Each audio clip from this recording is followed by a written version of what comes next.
Sharavati pumped storage ಯೋಜನೆಗೆ ವಿರೋಧ ವ್ಯಕ್ತ ಆಗ್ತಾ ಇದೆ. ಯೋಜನೆಯನ್ನ ಕುರಿತು ಸರ್ಕಾರ ಮರುಚಿಂತನೆಗೆ ಒತ್ತಾಯ ಕೂಡ ಕೇಳಿ ಬರ್ತಾ ಇರುವಂತದ್ದು. ವಿಡಿಯೋ ಮೂಲಕ ನಟ ಅನಿರುದ್ಧ ಜಟ್ಕರ್ ಮನವಿಯನ್ನು ಮಾಡಿದ್ದಾರೆ. ಈ ಯೋಜನೆಯಿಂದಾಗಿ ವನ್ಯಜೀವಿಗಳು ನಾಶ ಆಗಲಿವೆ. ಶರಾವತಿ ಪಂಪ್ ಯೋಜನೆಗಾಗಿ ಜನರನ್ನ ಸ್ಥಳಾಂತರ ಮಾಡಬೇಕು ಕೂಡ. ಯೋಜನೆ ಜಾರಿ ಕುರಿತು ಮರುಚಿಂತನೆ ನಡೆಸಬೇಕಿದೆ ಅಂತ ಹೇಳ್ಬಿಟ್ಟು ಈ ಯೋಜನೆಯಿಂದಾಗಿ ವನ್ಯಜೀವಿಗಳು ಕೂಡ ನಾಶ ಆಗುತ್ತೆ. ಸೊ ಹಾಗಾಗಿ ಮನವಿಯನ್ನ ಮಾಡ್ಕೊಳ್ತಾ ಇದ್ದಾರೆ. ಶರಾವತಿ ಪಂಪ್ ಯೋಜನೆಗಾಗಿ ಜನರನ್ನು ಕೂಡ ಸ್ಥಳಾಂತರ ಮಾಡಬೇಕಾಗತ್ತೆ.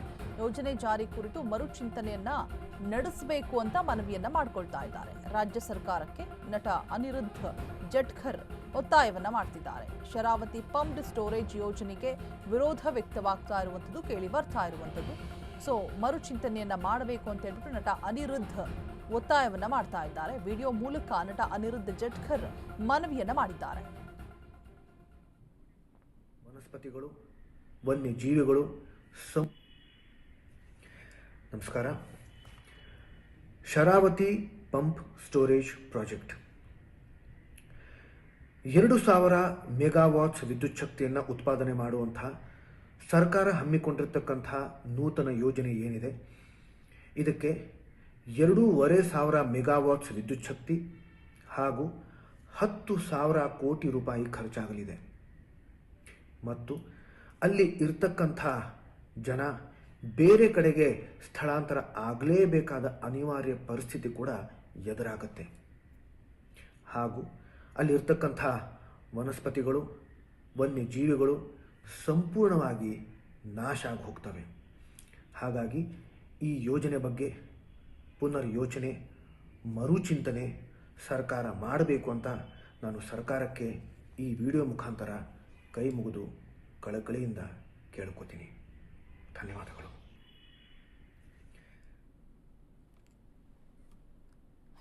ಅನಿರುದ್ಧ ಜಟ್ಕರ್ ಒತ್ತಾಯವನ್ನು ಮಾಡ್ತಾ ಇರುವಂಥದ್ದನ್ನು ಕೇಳಿಸ್ಕೊಂಡ್ರಿ. ಸೊ ಸಾಕಷ್ಟು ತೊಂದರೆಗಳಾಗುತ್ತೆ, ಜನರನ್ನ ಸ್ಥಳಾಂತರ ಮಾಡಬೇಕಾಗತ್ತೆ, ಅಲ್ಲಿರುವಂತಹ ವನ್ಯಜೀವಿಗಳಿಗೂ ಕೂಡ ಪ್ರಾಬ್ಲಮ್ ಆಗುತ್ತೆ ಅನ್ನುವಂತಹ ಒಂದು ನಿಟ್ಟಿನಲ್ಲಿ ಒತ್ತಾಯವನ್ನು ಮಾಡ್ತಾ ಇದ್ದಾರೆ ಸರ್ಕಾರಕ್ಕೆ. ಸೊ ಏನು ಯೋಜನೆಯನ್ನು ಜಾರಿ ಮಾಡಬೇಕು ಅಂತ ಹೇಳ್ಬಿಟ್ಟು ಪ್ಲಾನಿಂಗನ್ನು ಮಾಡ್ತಾ ಇದ್ದೀರಾ, ಅದಕ್ಕೆ ಸ್ವಲ್ಪ ಇನ್ನೊಂದು ಸಲ ಮರುಚಿಂತನೆಯನ್ನು ಮಾಡಿ ಅಂತ ಹೇಳ್ಬಿಟ್ಟು ಅನಿರುದ್ಧ ಒತ್ತಾಯವನ್ನು ಮಾಡ್ತಾ ಇದ್ದಾರೆ.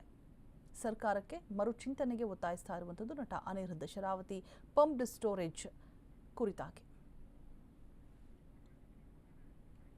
ಹೆಚ್ಚಿನ ಡೀಟೇಲ್ಸ್ ಅನ್ನ ಕೊಡೋದಕ್ಕೆ ನಮ್ಮ ಪ್ರತಿನಿಧಿ ಅಶ್ವಿನಿ ದೂರವಾಣಿ ಸಂಪರ್ಕದಲ್ಲಿ ಜಾಯಿನ್ ಆಗ್ತಾ ಇದ್ದಾರೆ. ಅಶ್ವಿನಿ, ಶರಾವತಿ ಪಂಪ್ ಸ್ಟೋರೇಜ್ ಯೋಜನೆಗೆ ವಿರೋಧ ವ್ಯಕ್ತ ಆಗ್ತಾ ಇರುವಂಥದ್ದು, ಹಾಗೆ ಅನಿರುದ್ಧ ಕೂಡ ಮರುಚಿಂತನೆ ಮಾಡಬೇಕು ಅಂತ ಹೇಳ್ಬಿಟ್ಟು ಸರ್ಕಾರಕ್ಕೆ ಮನವಿಯನ್ನ ಮಾಡ್ತಾ ಇದ್ದಾರೆ. ಬಿಕಾಸ್ ವನ್ಯಜೀವಿಗಳಿಗಾಗಿರ್ಬೋದು ಮತ್ತೆ ಜನರನ್ನ ಸ್ಥಳಾಂತರ ಮಾಡಬೇಕಾಗತ್ತೆ.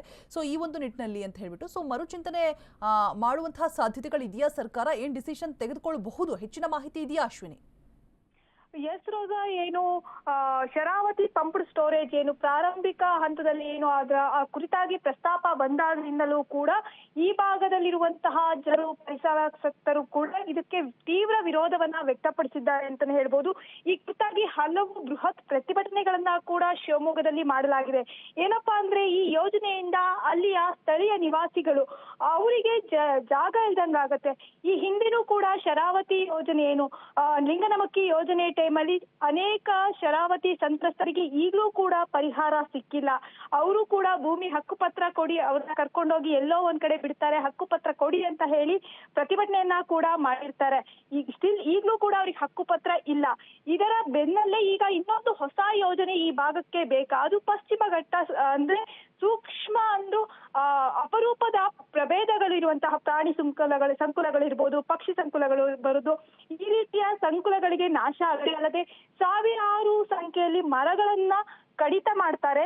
ಇದರಿಂದ ಪ್ರಕೃತಿ ಹಾನಿ ಆಗತ್ತೆ ಹಾಗೂ ಸ್ಥಳೀಯರಿಗೆ ಜಾಗ ಇಲ್ದಂಗಾಗತ್ತೆ. ಇದು ಯಾವುದೇ ರೀತಿಯ 8 ಎಕರೆ ಜಮೀನಿನಲ್ಲಿ ಈ ಯೋಜನೆಯನ್ನ ಮಾಡ್ಲಿಕ್ಕೆ ಹೊರಟಿದೆ ಸರ್ಕಾರ. ಆದ್ರೆ ಅಲ್ಲಿರುವಂತಹ ಮೂಲ ನಿವಾಸಿಗಳನ್ನ ಒಕ್ಕಲೆಬ್ಬಿಸ್ತಾ ಇದ್ದಾರೆ ಹಾಗೂ ಪರಿಸರಕ್ಕೆ ಹಾನಿ ಮಾಡ್ತಾ ಇದ್ದಾರೆ ಅನ್ನೋದು ಇದಕ್ಕೆ ತೀವ್ರ ವಿರೋಧವಾಗಿದೆ.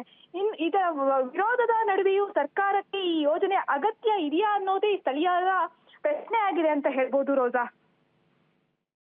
ಥ್ಯಾಂಕ್ ಯು ಅಶ್ವಿನಿ ತಮ್ಮೆಲ್ಲ ಡೀಟೇಲ್ಸ್ಗಾಗಿ.